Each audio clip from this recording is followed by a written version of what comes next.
विमानतळ येऊन बरं झालंय का वाईट झालंय? विमानतळ येऊन एका एका हेतूंतल्यान बरें जालें, एका हेतून वायट जालें. वायट खंय जालें, हे रियल इस्टेट लॉबिंग येयल्या पळय थंय वायट जालें.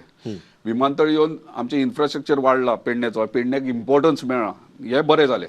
पूण मीनवायल आमी थंय जॉबांचेर म्हणटा. मग खूब जाण हांव मरे ते जॉबांचेर मुद्दम विचारता. खूब जाण म्हणटा गोंया एअरपोर्ट येयल्या उपरांत जॉब दितले, हे दितले म्हणून जाल्यार कांय ना.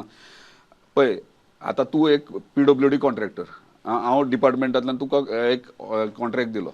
तुका कॉन्ट्रॅक्ट दिल्या उपरांत हे इतलो तुजो म्हणजे पयशे दिले तुका. तूं कितें करतलो? परत PWD तुका डिक्टेट करूं शकता.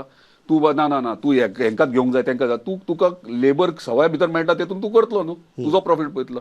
आतां आमी तेका दिला, तो एज अ कॉन्ट्रॅक्टर म्हणजे तेका कांक दिला जाल्यार तो आपले प्रॉफीट चिंततलो. पूण मीनवायल हे अंडरस्टँडींग आसून गोंयकारांक बेनिफिट्स मेळोंक जाय, प्रायोरिटी मेळोंक जाय. आतां आमचे भुरगे 12 वरां, तूंच सांग म्हाका, 12 वरां आमचे भुरगे ड्युटी करूं शकता गोंयकार?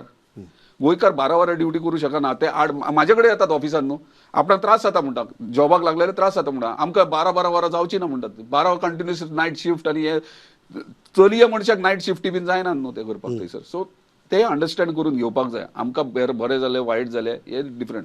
आतां टॅक्सीज इश्यूज खुबशे वेरियस बोवाळ जाल्लो, मागीर खंय ना खंय तेंचो ऑनरेबल चीफ मिनिस्टर आमचे सॉल्वूय केलो, तेंचो विशय जाग्यार घातलो. म्हणजे प्रत्येक टायमार इश्यू जाल्या उपरांत तो सॉल्व करपाचो प्रयत्न करता आनी ते बरे भशेन जाता.